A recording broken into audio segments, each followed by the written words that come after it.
New York stirred awake to the thunder of the subway and the shouts of street vendors in a cramped Brooklyn apartment. Three friends leaned over a map of Manhattan. "So, the plan is simple," said Jack, the ringleader of the trio, his eyes gleaming with reckless excitement.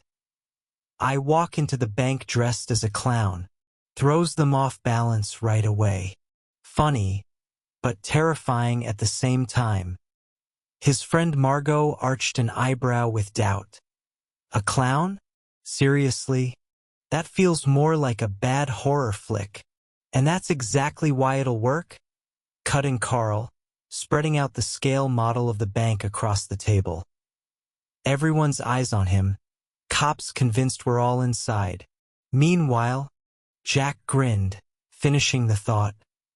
"I walk out with the hostages, just another panicked customer blending into the chaos. And the money already on me." The room fell silent. The idea sounded insane, but at the same time brilliant. Margot rolled a toy pistol between her fingers, the one they used for practice runs. "If even one cop senses something off, we're dead. That's why we rehearse," Jack replied, lifting a tattered clown suit from the chair, complete with a glaring red nose. "This is our ticket out, into a new life." Outside, a bus rumbled past, the city alive in its usual rhythm, unaware that by tomorrow it would witness a spectacle where the clown would take center stage as the villain of the show. Noon in the very heart of Manhattan, beside the towering marble facade of the bank. Crowds rushed along the pavement, too absorbed in their lives to notice the strange figure climbing the steps in a shabby clown suit. Jack adjusted the mask with its painted grin and drew in a deep breath. "Time to put on a show," he muttered under his breath. He pushed the doors wide, and the bank froze in silence. A clown holding an assault rifle looked like a joke, until he fired into the ceiling. "Everybody down. This is a robbery." His voice boomed, distorted through the mask.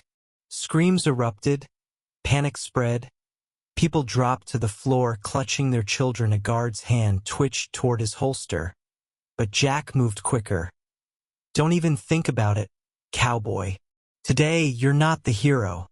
Meanwhile, Carl sat in a van just down the street, headset pressed tight, every word echoing in his ears. "Stay sharp, brother. Cameras are down, alarms are jammed. You're in there alone, but we've got your back." Across the road in a cafe, Margot hunched over her laptop, hijacking the city's surveillance feed. Her hands trembled, but her voice came cold and steady. "You've got 10 minutes. After that, the cops flood in." Jack forced the cashier toward the vault. Stacks of bills spilled into his bag like water into an empty well. His pulse hammered in his temples, yet every movement was precise, rehearsed, inevitable. In the distance, sirens wailed closer. Someone had managed to hit the silent alarm. Jack turned to the trembling hostages, his voice calm, almost theatrical. "The game's only begun, and every one of you is part of my cast." Outside, the first squad cars screeched to a halt. Doors flying open. New York had no idea it was about to witness the biggest show of the year. Within minutes of the gunfire, the bank was sealed tight. Sirens howled from every street. Flashing lights ricocheted off glass towers, and New York seemed to freeze in place as every news channel rushed toward the unfolding drama. Armed officers crouched behind cruisers, rifles aimed, while snipers took position on rooftops above. From a loudspeaker, a commanding voice thundered, "Inside the bank, you are surrounded. Surrender now and no one gets hurt." Jack glanced at the hostages. Some wept uncontrollably. Others stared blankly at the floor. Frozen in terror, he raised his hand and gave a theatrical bow, like an actor addressing his audience. "Hear that? They think we're trapped. But the real show hasn't even begun. In the van, Carl drew nervously on his cigarette, smoke curling around his clenched jaw. Damn it, brother. They're ready to storm the place. We gotta bail. Quiet. Margot cut him off, her tone ice cold as her eyes flicked across surveillance feeds. Stick to the plan. If Jack breaks now, we're all dead. Jack stepped to the window, staring at the forest of gun barrels pointed his way, and then, suddenly, he laughed. You really think you've caught the clown? My friends, the clown always leaves the stage last. He hurled his weapon at the hostage's feet and shouted loud enough to shake the walls. I surrender. I'm just a hostage. Get me out of here. Snatching a stranger's crumpled suit jacket and loose tie, he blended into the terrified crowd being herded toward the exit by police. Outside, chaos detonated.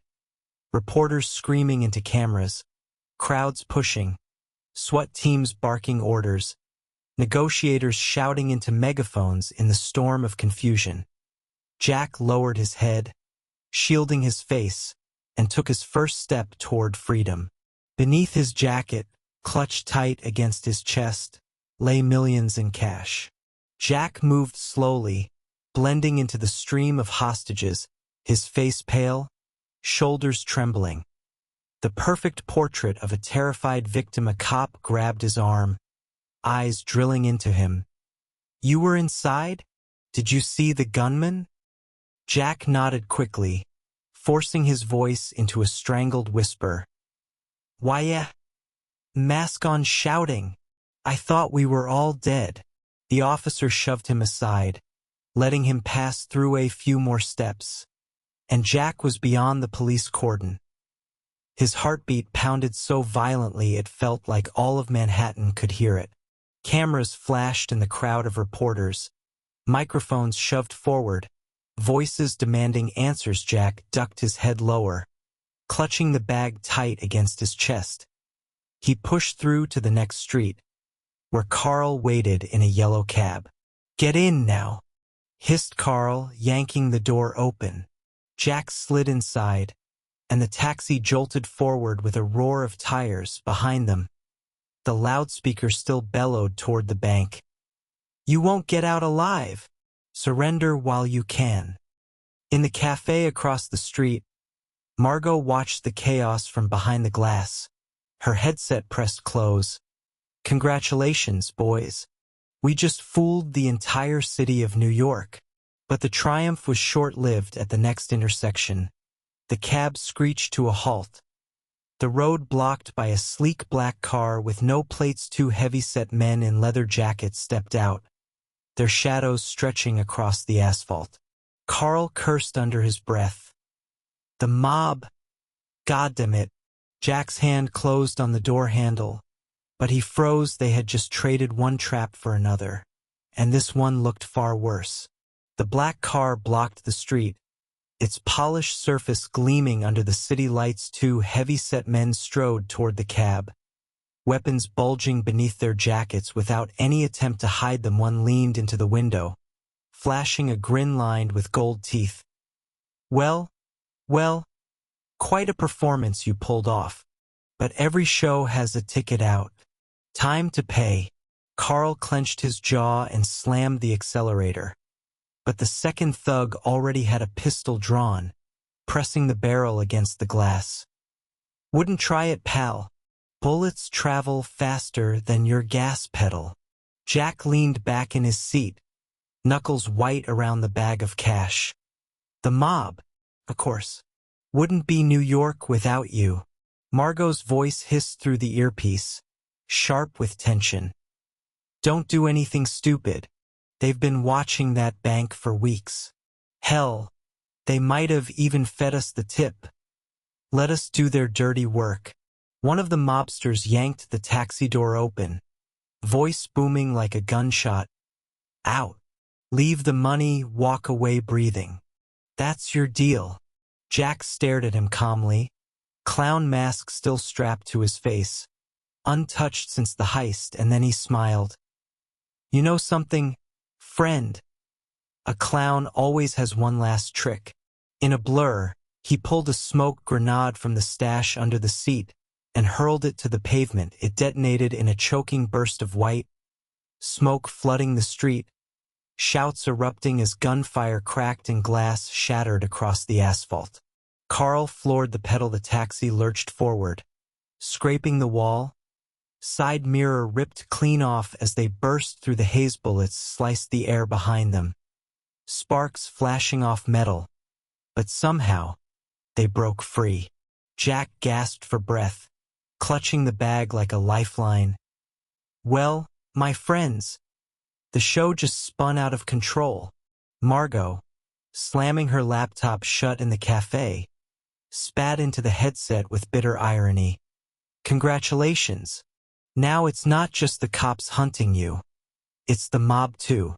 You've officially become the most wanted clowns in the city.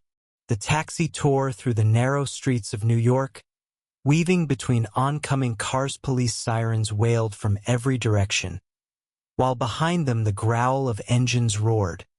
The mob wasn't letting its prize slip away. Left. Margot's voice crackled in their ears. There's a ramp to the Brooklyn Bridge. Miss it and you're boxed in. Carl yanked the wheel hard, the cab skidding past a newsstand and scattering papers like confetti across the asphalt. Jack burst out laughing, the sound sharp and nervous, watching an elderly vendor hurl an apple at them in panic. This day can't possibly get any crazier. But he was wrong. At the next intersection, a police cruiser cut across their path. Cops jumped out, weapons drawn.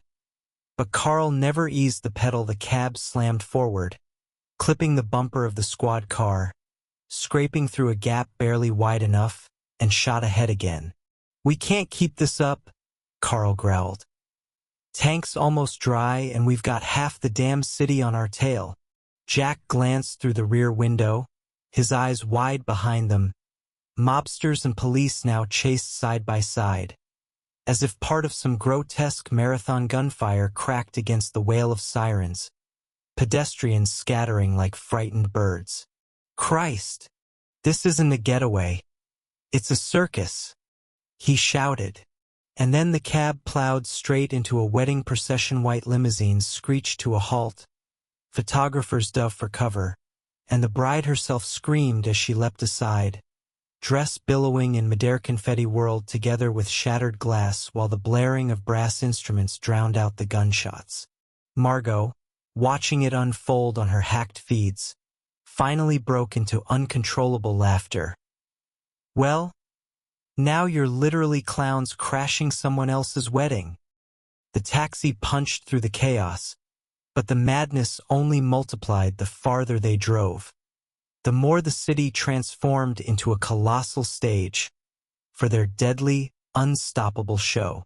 The taxi screeched into an abandoned industrial zone by the river. Carl killed the engine with a violent jerk, and silence swallowed the car, broken only by their ragged breathing.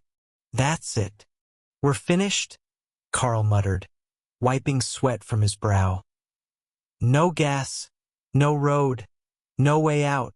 Jack said nothing. He sat frozen, fists locked around the bag of cash like it was the last thread keeping him tethered to reality. Margot stormed in on foot, backpack slung, laptop clutched tight. You're insane, she snapped, glaring at them. You turned the whole city into a circus, and now it's not just the cops. It's the mob and maybe even the FBI hunting us. Engines rumbled in the distance. From one side rolled in black cars, the mob from the other. Flashing blue lights cut through the dark. The police. Carl's voice cracked into a scream. We're trapped. They're both here. At once. Jack finally lifted his head behind the clown mask, stretched a grin that was almost unhinged. Who says the clown can't perform twice? He hurled the bag of money across the open ground. It hit the dirt with a heavy thud, landing between the two forces. The reaction was instant. The money! Voices roared on both sides. And then the zone erupted. Gunfire tore through the night. Screams clashed with sirens. Bullets cracked against steel beams. Mobsters and cops turned their weapons on each other, forgetting entirely about the three who had caused it all. "Move!" Jack roared. They bolted into the shadows of a rusting hangar as the world behind them detonated into chaos. Metal screamed under ricochets. Smoke curled into the sky. The air itself splintered with fire. Gasping, Margot shouted, "What now?" Jack spun, eyes gleaming with a spark of madness. Now comes the final act. The hangar reeked of rust and burnt gasoline outside. The chaos swelled, shouts, sirens, and endless gunfire as mobsters and cops tore into each other, blinded by greed. Jack, Margot, and Carl sprinted through shadowed corridors until they burst out the back gates ahead. Nothing but a narrow pier, and at the end, a battered motorboat tethered to a rotting post. "This is it," Carl whispered, rushing forward. "We take it now or we die here." They leapt aboard. Carl yanked the starter cord. The engine sputtered, coughed, then fell silent again. And finally, with a guttural roar, it came alive. Margot glanced back. Dark figures were already closing in, both mob and police converging, weapons raised. "Faster! They're coming!" she screamed. The boat peeled away from the pier just as bullets whistled past their heads. Water exploded in violent sprays, waves hammering the wooden hull as the city roared behind them. At the bow, Jack sat still. He pulled the clown mask from his face and tossed it into the river. It floated, bobbing in the current, grinning back at the city as if mocking everyone left behind. "We did it," he breathed, voice ragged. "We got away." But Margot turned, her smile cold, razor sharp. "Away? You really believe that? We've got no money, no plan, and half the country on our tail." Carl, knuckles white on the wheel, finally erupted. "All because of your goddamn schemes, Jack. We could have had quiet lives, but now we're target number one." Jack said nothing. He only stared at the horizon, where the neon skyline of New York shrank into the distance. His eyes burned with the same feverish fire as when it all began. "We haven't lost," he whispered. "This is just the intermission. The real show is still to come." The camera pulls back. The boat drifts into the blackness of the river, swallowed by night, while behind them New York still burns in chaos. An inferno ignited by three mad clowns who turned a city into their stage.